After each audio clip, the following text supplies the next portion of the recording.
So for my first recipe, I have kiwi, I have some blueberries, I have some cucumbers, carrot, banana, strawberry, and avocado.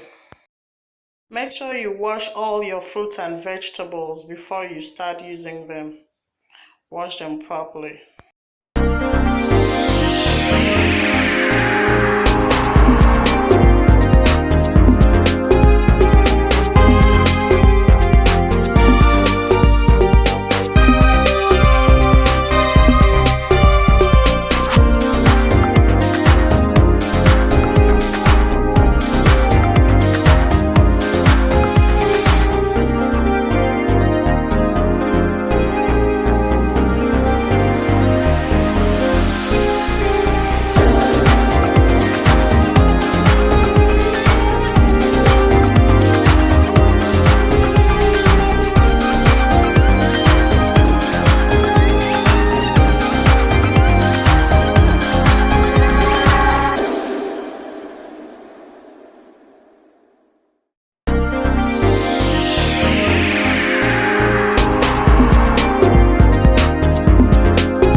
So for my recipe 2, I'm going to use my liquid egg whites. So I poured it into my cup and I'm adding my pepper. Then I'll go ahead and add a little bit of nor cube, just a little bit. While adding this, you don't need another salt, okay? Because this serves as the salt, and then you'll go ahead and stir it to mix everything well and keep it aside. So while this is going on, you will heat up your olive oil.